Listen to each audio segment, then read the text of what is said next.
Okay. Okay, welcome everybody. Another session of I can't say this word. Chrysalis. Chrysalis. Yes. Thank you. So today's subject got started by this quote I posted that I first heard in the fall when I started school for Ayurvedic practitioner, which is a very big undertaking in many ways. And our teacher read it to us, and I've come back to it a few times during it, so I just want to read it to kind of get to the subject. So, until one is committed, there is hesitancy, the chance to draw back. Concerning all acts of initiatives or creation, there is one elementary truth, the ignorance of which kills countless ideas and splendid plans. That the moment one definitely commits oneself, then providence moves too. All sorts of things occur to help one that would never otherwise have occurred. A whole stream of events issues from the decisions, raising in one's favor all manner of unforeseen incidents and meetings and material assistance, which no man could have dreamed would have come his way. Whether you do or dream you can do, begin it. Boldness has genius, power, and magic in it. Begin it now. And from my experience, it's really true. Once you make a decision and you commit yourself to doing something, it just works. Things happen and come your way. And I've experienced it many times throughout my life. I remember last spring, I was in a position where I was like, where should I move next? What should I do? And I kept going back about, one way or another, and it didn't feel right. And then when I made the decision to come to Arlington, Virginia, there was also this ease of like, oh, I don't have to think about other options or where, like, now I have a path and I'm following it. And even all my energy is just going one way instead of 3,000 ways. And when you do that, it is the providence moves in. It's just the help is there. And I've done this many times, and I think my problem sometimes is I'm a little too committed. But it definitely, even with this massage or the Ayurveda school, now that I'm committed, it just works out that way, and the universe somehow knows that that's what your goal is, and it helps to support you. Yeah, I mean, I think I've been working a lot throughout my life with the idea of commitment, more probably in terms of commitment in relationships. I remember, I grew up, my parents divorced when I was 5, and my mother left my dad kind of out of the blue, just picked us kids up, packed the bags, took off while he was at work, left him a note on the counter saying that she was leaving in order to be with a man who she was in love with and who she had been in love with before she had ever met my father. So there was a lot of history there. But to me as a child,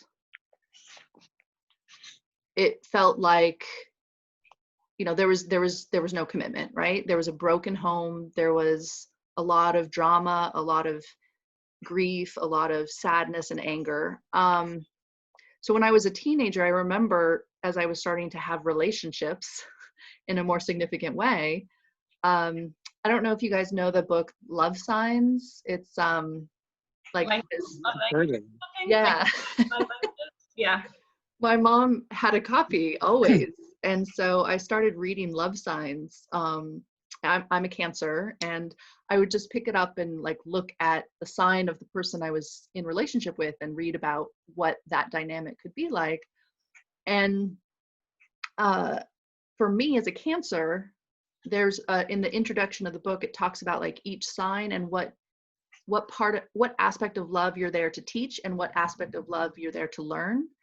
And so for me, it was, I'm here to teach that love is freedom, and I'm here to learn that love is commitment. Oh, wow. And it's totally borne out in my life that this is definitely one of my big lessons in this lifetime to learn. And it's taken me a long time to get it. So when I was in my early 20s, I met my husband, and it was one of those things where you're just immediately like, almost as if you're in an alternate reality. You're so in sync, and you're in this like little bubble of being in this world that's your own world, right? And so I knew it was the right choice to get married. But little did I know how I had no idea how to be truly committed to someone. I think I always left a part of me outside the relationship as like this like escape hatch, this backdoor exit where I could always run away if I needed to. And so when I was thinking about commitment this morning and in context of my life, to me, commitment really has involved three aspects. One is releasing judgment, and the second one has been releasing my fears, and the last one has really been a willingness to accept pain as part of my human experience, right? To allow and even embrace the pain that comes with releasing the fear and the judgment, because it's painful, it's not easy. And the reason why we don't go there is because it is scary and painful. So for me, releasing judgment, so my husband's like a atheist agnostic. He just doesn't believe at all in our spiritual lives. And for me, that's like complete opposite. I'm just all about I'm all about the spirit. And it's the way I live my life, it's part of my everyday experience. And for a long time I couldn't really be myself with him, because I felt like he was judging me for my spirituality, my religion, right? And I in turn was projecting that judgment onto him. So like I was imagining in my mind that he was not accepting me for who I was. And it got to the point where I was basically ready to walk away because I felt like I wasn't understood enough in the relationship. And it took a lot of tears and a lot of angst and a lot of pain and a lot of conversations with my sister, who is like, Crystal, if you're feeling this way, then there's something inside of yourself that you're not fully accepting. It's not that he's not accepting you, it's not you're not accepting yourself. And so I had to go deeply into that, and it was totally true. And I finally like was able to come to him with a fully open heart and say, I have not been able to be myself because I feel like you're judging me for my spirituality. And he was like, are you kidding? I love you. Like, I love everything about you. I totally accept you. And I couldn't have that conversation with him until I was able to be vulnerable enough to open up that door for him to say, no, I don't accept that part of you, right? I was so afraid that that was going to be the truth that I wasn't unwilling to have that conversation. And it turned out to be a false belief that I was holding on to for many years. So that was the first aspect, was, releasing the judgment.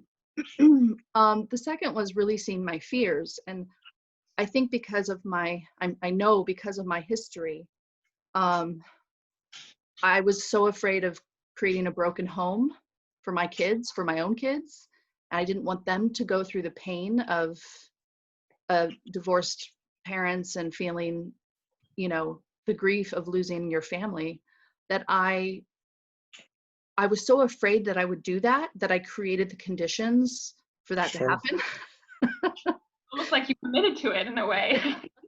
You're so committed to not having a broken home. So I actually had to really move through that fear. And the only way that I managed to do that was to actually come to the place where I was like, okay, we have to separate. And I had made the decision that we were separating, and we told the kids, and it was really hard, and it was filled with a lot of pain and grief, even for the kids. But then once I moved through that space, that fear actually just went away. Like, it was no longer, because I did it. And wow, it was hard. I mean, there was nothing more difficult that I've ever done, but it also like left me with this feeling of lightness and freedom. And then I was able to realize that that's not actually what I want at all. Like I'm not afraid of that anymore. And when the fear left me, I realized that all I had was love. And I just was like, okay, this is what I need moving forward, and this is how we're going to do it together.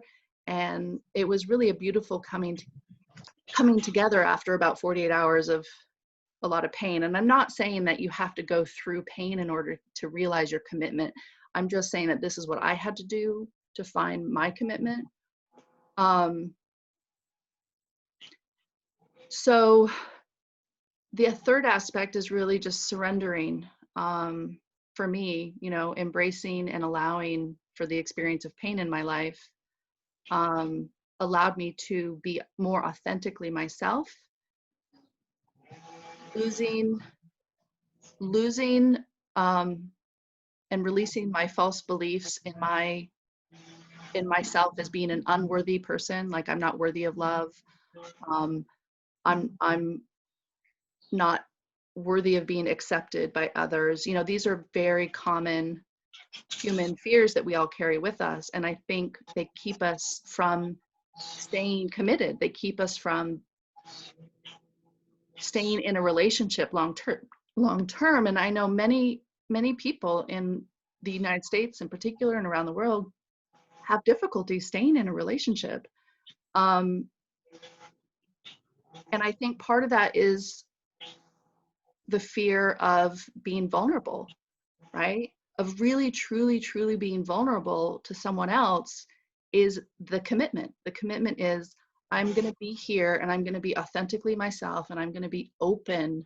My heart is going to be absolutely open and connected with your heart. And there's no exit, right? There's no secret trap door that I can slip away from. Like, we're here. And if you think about it spiritually, we're all in union together. We're all joined together. There is no exit. And it really doesn't matter who you're with. I mean, it doesn't, right? Because when we open ourselves up fully to each other, no matter what kind of relationship it is, whether it's a partner or a friend or a mom or a sister, whatever, then that's where we get to discover ourselves truly as who we are and what we represent and what we want to represent. And it gives us the opportunity to stand in our divine truth as beings of an eternal connection with each other. So that's, I guess, what I wanted to share about commitment. Quite a story. Yeah, wow. So many thoughts that kind of went through my head as I was listening to you. And I think the bigger one is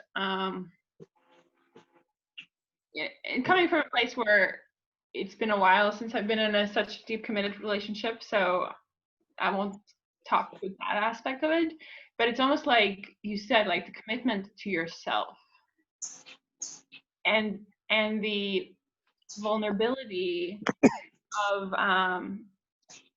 being you and being in a position where you can be judged for who you are and showing up as you are. So it's almost like a twofold. It's like a commitment to yourself to be me in whatever situation comes up. However, this commitment really takes, for me, to be truthful towards myself. So I have the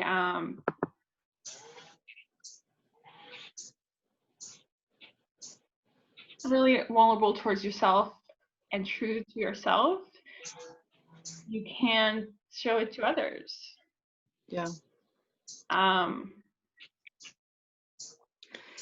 part of that too is forgiveness, right? I mean, because God knows, like if we were perfect, we would, have ascended and not be embodied probably, or maybe we would come back and, as a one of those bodhisattvas that come back just to help other people, but that's certainly not me.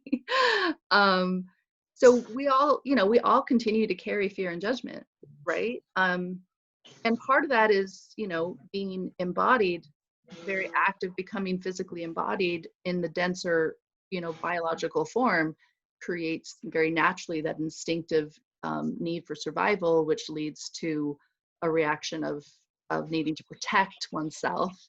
And that need to protect oneself then leads to defense mechanisms and fear. And, that idea that pain is bad and that I have to run away from pain and be afraid of pain. So that creates the fear response. And that fear leads us, and that protectiveness leads us to close our hearts a little bit, and that leads to judgment. And so that's where the forgiveness works comes in so big, because every time I say something that is unkind, or anytime I am thoughtless, in my actions or words,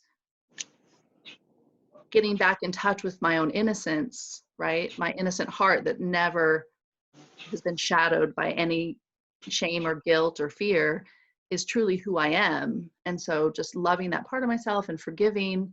And likewise, once I forgive myself, it's so easy to forgive everyone else, right? I mean, if we truly are here as spiritual beings in the human experience, here to have joy and exploration and growth, there really is nothing that anyone can do wrong. There really isn't. So true. It is so true. And I mean, this is the idea of like radical acceptance, right? Like radical self-acceptance and radical acceptance, because sin isn't possible. Sin is a fabrication that I think religious institutions and people in power made to so that we lose our sense of our own power and our own connection with our divine self. So like, if someone else is going to decide whether I'm going to go to heaven or hell, and that my actions are called sins and they need to be forgiven by somebody else, otherwise, I'm going to be cast down forever in damnation. That all of those concepts lead to a lot of guilt and judgment. And so just releasing all of that is just, you can't do anything wrong. There's no way to go wrong in this life, no matter what it looks like on the outside. And I know that causes a lot of pain for people, because how can you forgive someone like Trump, for example? How can you forgive someone like Hitler? I mean, how is that? How do you reach for that? Like, how do you find that? And I don't know. I mean, I think there's too much pain, and there's so much abuse out there that it can be very difficult to find that place of radical acceptance for all that is. And yet out of pain, I think, is birthed the biggest exponential growth and healing and connection and union than anything else. Like, it's through our pain that we experience radical transformation. Right. Yes. And when, we go down that aisle, for me, like I've also struggled with, like the acceptance of my childhood or what happened to me, like, going to the personal subject. Like for me, my dad was an alcoholic. There was lots of drama, like there was never any physical abuse in there, but like, you're like, why me? Like, why? Like, why did I, like, and it's not like it's constantly I'm thinking, why me? But sometimes I'm like, man, why do I have to keep going through this? Yeah. But it very much is like, this is my lesson. Like, the book that told you this is what you came here to learn, which, by the way, I don't know about this book. I have to look it up. I'm very curious now. And like this, like we all have our own lessons and reasons. It doesn't matter what tradition you really come from. All of them talk like we all come here to have different karmas or different lessons. And there's a reason we come here. So whatever we go through, we essentially, if we talk about souls, like we came here to experience certain things. And sometimes we just came here to have a really simple life, to raise kids. One of my friends calls it the potato life or something, like meat and potato life. You just, you have kids, you go to college, have kids, raise family, and you die. That's what all you came here to do. Sometimes I look at those people and I'm like, how can your life be so laid out? And here I am going with all these ups and downs. But we all came here to have different experiences. So if you look at Trump and if you look at Hitler, they came here to manifest different things, not just for themselves, for the humanity as a whole. We can be okay, world would be a better place if there wouldn't be any wars, and why do we have all these things? But in many ways, it also evolves us. We as a society and a race, we keep growing and building, and like you said, sometimes growing is painful. And I'm definitely not saying, it was a good thing that happened, but it's just how life works from my perspective. It's just, the whole coronavirus thing, it's painful and it's hurtful, but it's going to teach us so many things. And there's a reason behind it. And coming from a place where I understand that we all come from this point of life and we all have different lessons here we came to learn. So Trump's learning a lesson and I'm learning a lesson and you're learning a lesson, and they're different ones. And if it can all come from a place of you're doing the best you can, I'm doing the best I can, and just hold that love in your heart, like you said. Yeah. So do we want to open up? Carl, do you have any comments that you'd like to share or any questions that we can answer? Many. Let's hear them. Well, these are great observations. I really thank you both. They're really making me think and touching me. My dad and I, between us, we're almost 158 years old. And yet my relationship with him is just in some ways not satisfactory to me, because I'm still living with childhood fears about his judgment of me. I may have talked about this last time. He related to me as a professional. He's a doctor. My mother was a social worker with a master's. My brother is a PhD psychologist. I was a lawyer. When I retired, he started creating all these new career paths for me.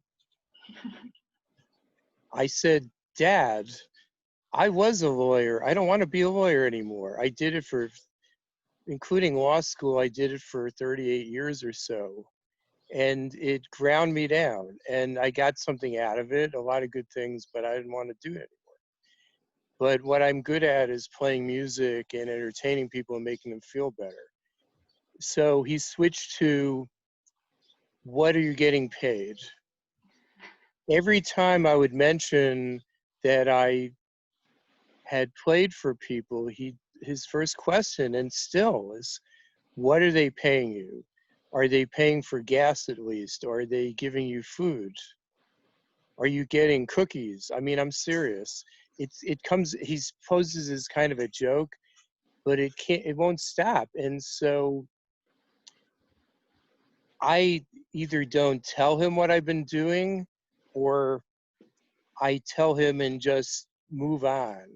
And it's also a hard thing to communicate to somebody, well, I was really playing this or that. Well,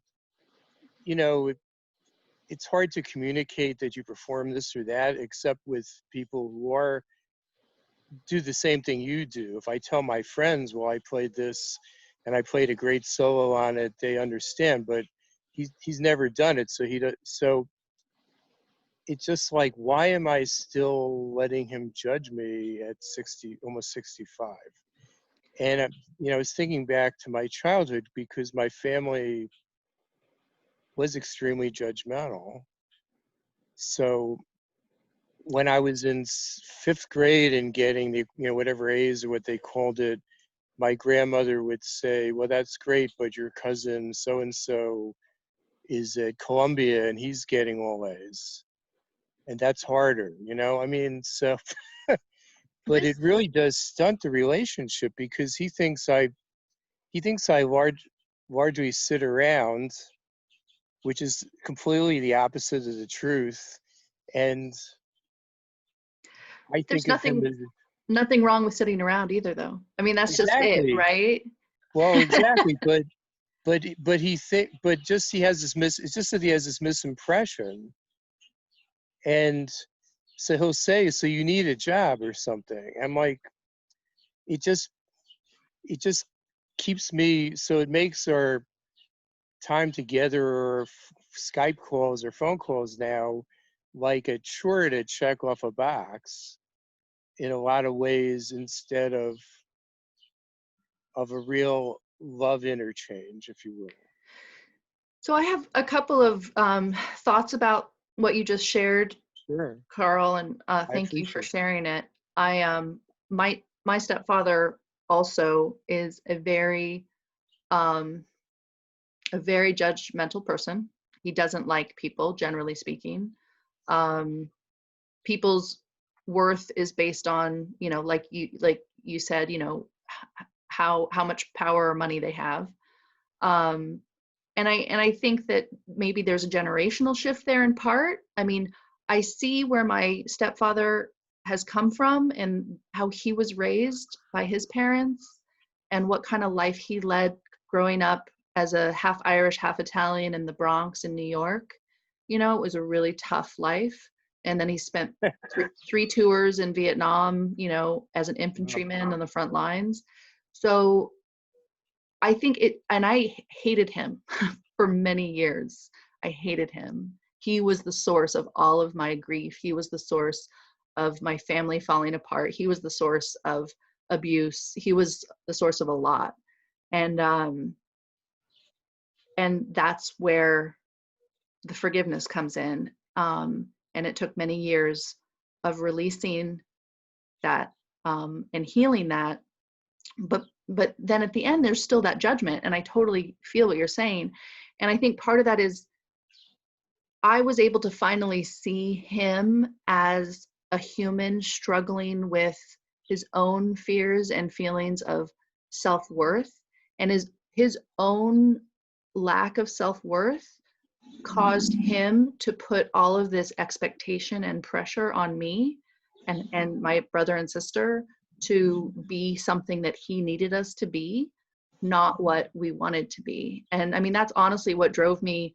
You know, I went to Stanford and then I went to GW and then I went into the Foreign Service and I was going to be an ambassador someday.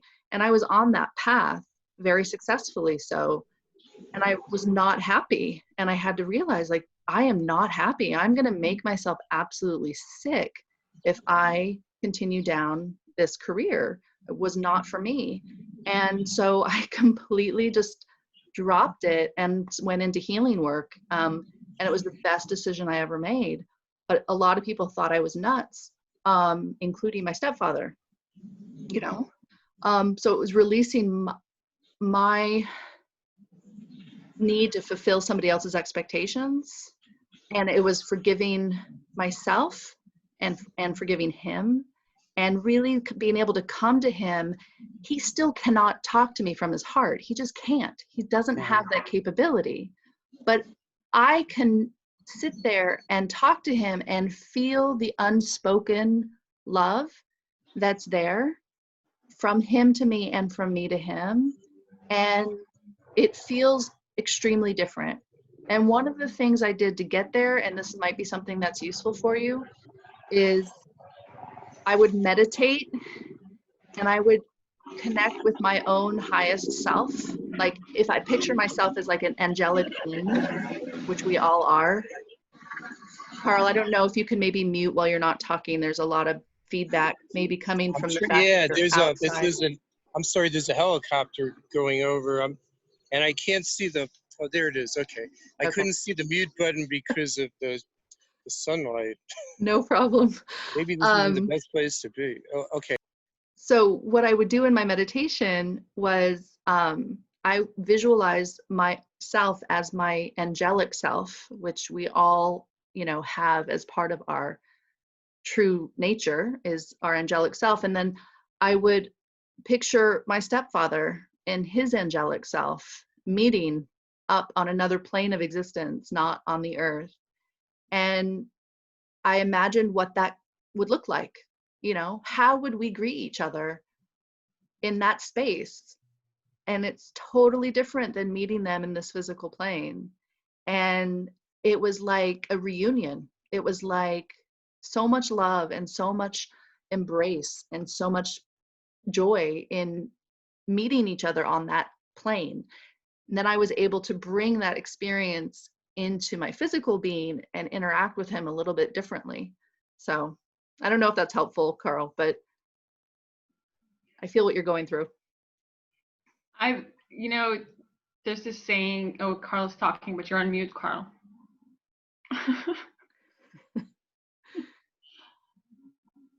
We can't hear you, Carl.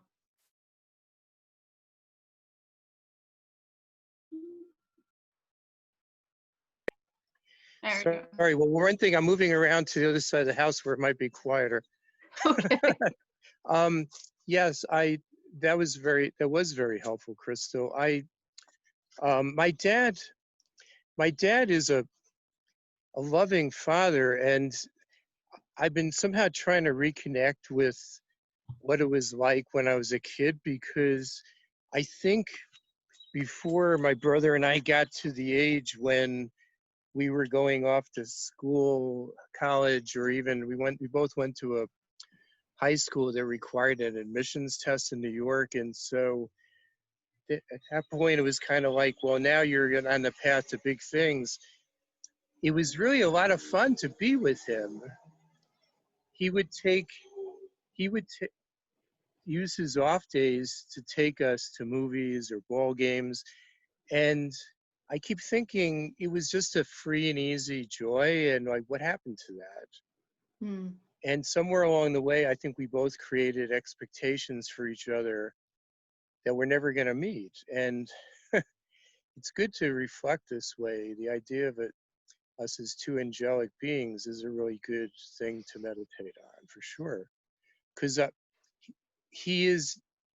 it's funny because he tells me he loves me very much, and then he says the words, but then the individual, when we talk about things that I'm doing, or it becomes very judgmental and critical. So then it becomes hard to believe the nice things that he's saying generally. It's like, well, maybe you've constructed, I've thought, like, maybe you've constructed an image of me that you love, and now I'm not meeting that image. Like, since I retired, I'm very casual, and one time I showed up at his building for a memorial service for a friend of his, and I was wearing a jacket and tie, and he looked at me, he said, now I'm proud of you.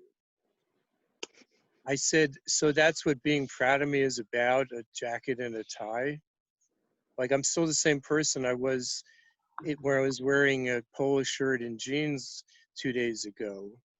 So you can see what it's like, but these are self-defeating patterns, so there's no need to dwell on them. But There's this saying I really like that says that every offering is either a giving of love or asking for love.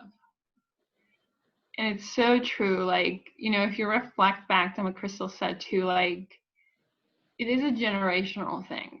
Like, we are totally in a different place than our parents were. And they're like, in some ways, I've thought about this a lot. Like, in some point in our life, we become our parents' parents. Right. I am. Right. So you almost have to be the wiser one in the situation. And it's kind of a sad thing in a way, because you're like, oh, I still want my mom to love me.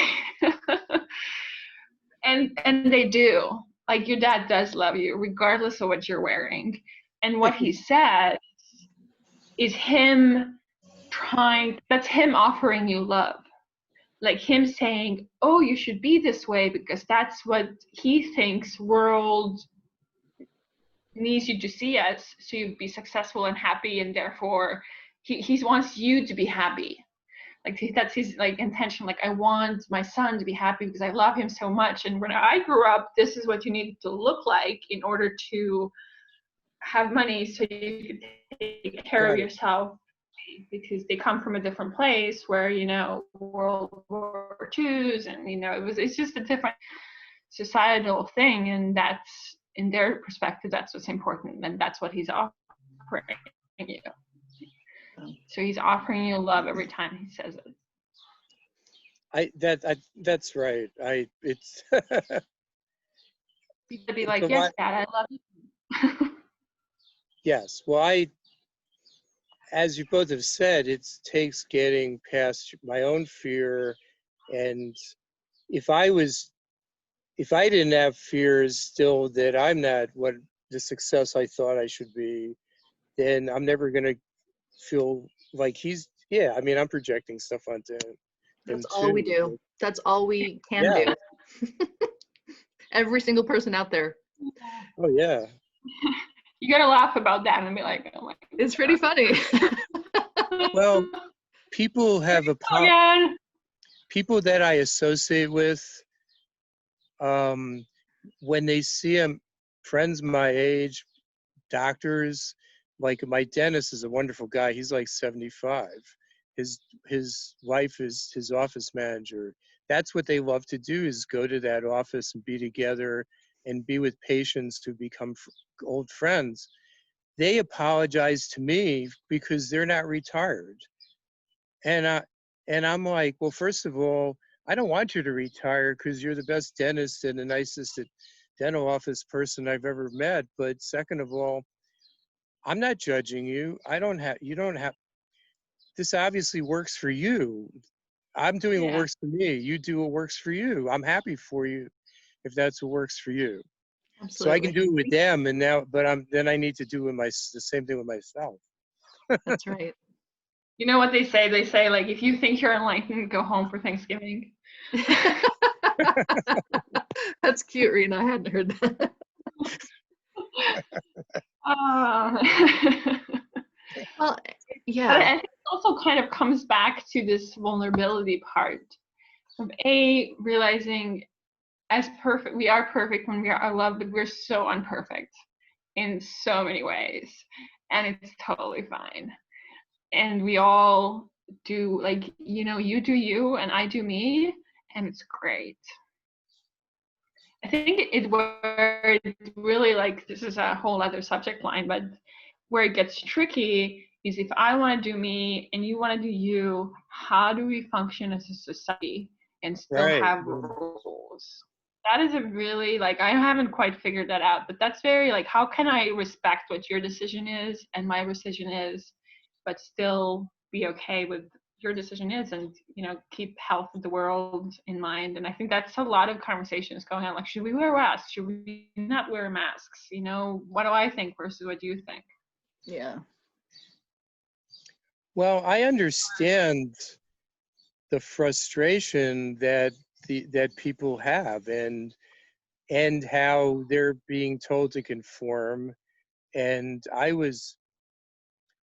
people told me to shave my beard off when I was in law school, which I had already had at that point for 8 or 9 years, so I would get a job. And I did, and surprise, the only job I got was a government job, because they they weren't so hung up on, like, image.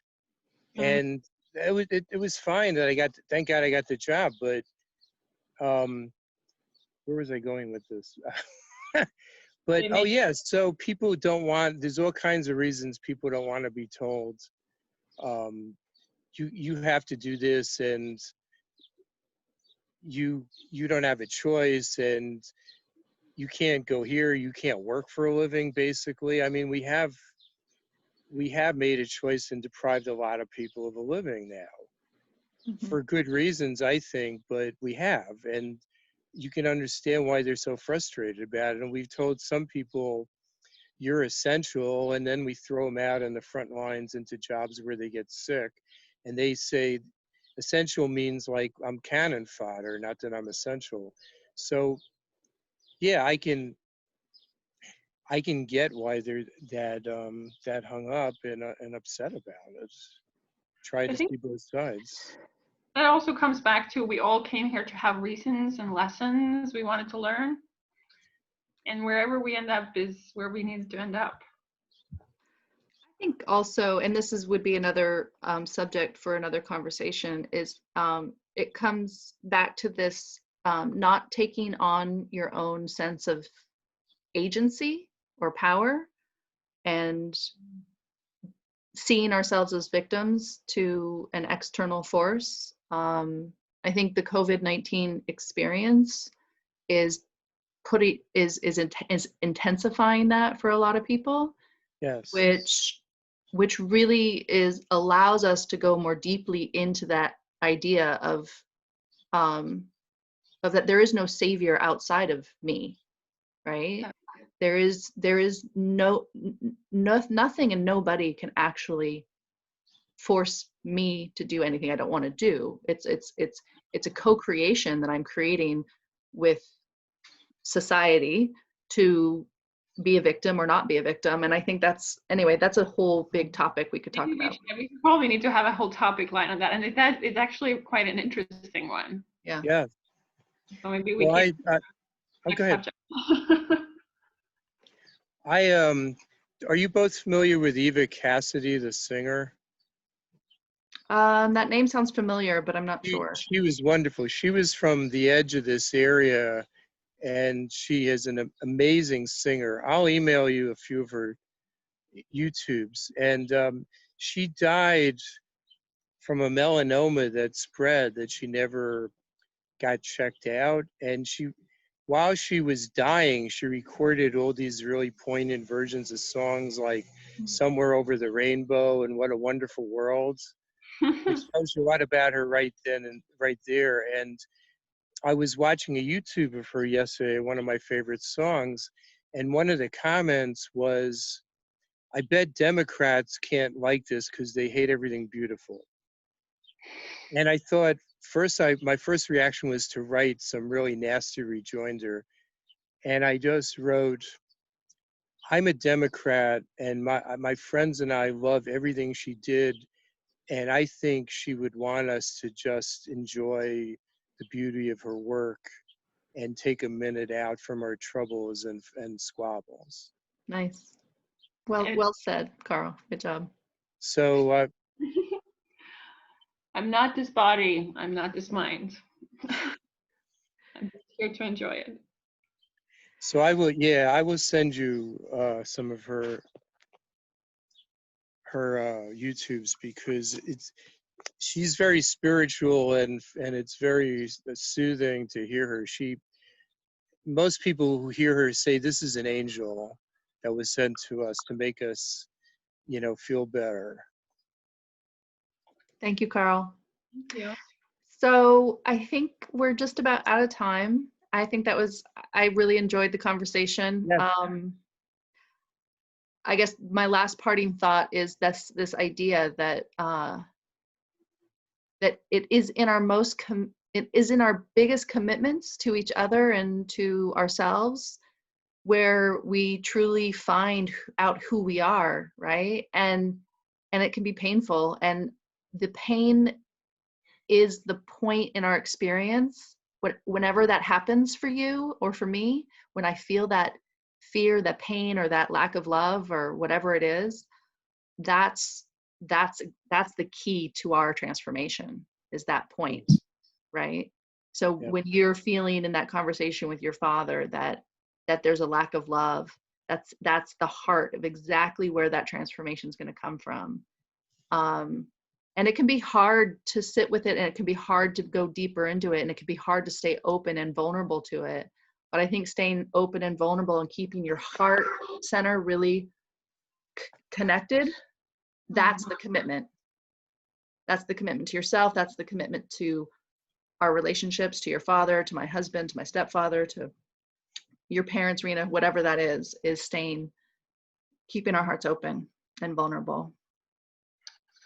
I'm gonna have to deal with this situation right when I leave the room. That's right. There you go. New York City, baby. Yeah. I want us to take a few minutes to just sit. Like, I feel like, okay, this was a really good conversation. Like, okay, I need almost a minute. Is it okay if we sit like a minute in silence? And I'm going to do a little prayer at the end. Yes, Yeah. that's great. I love that, Riina. Thank Yes. you. Thanks. Sit with the eyes closed for a moment. And just allow that whatever came up for us at the session, kind of letting it integrate and feeling whatever sensations our bodies are experiencing at this moment.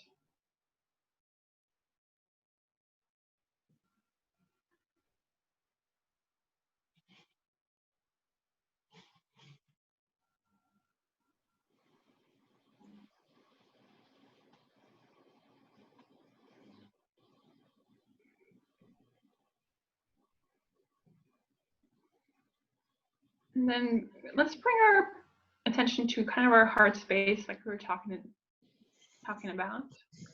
And first, share kind of gratitude for each of us, for ourselves, for showing up for this conversation. And then for each other, for creating this space, and whoever, and share it with you. And then from this space, making this prayer that may all things everywhere be happy and free. May all our thoughts and actions contribute towards their happiness and freedom for all.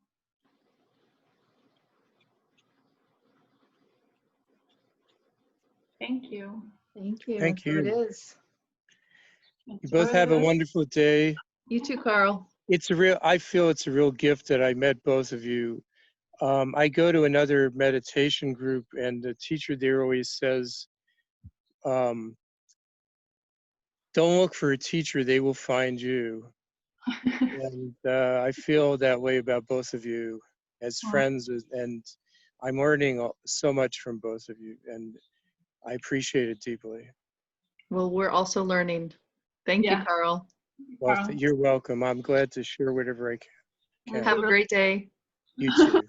Bye. Namaste. Namaste.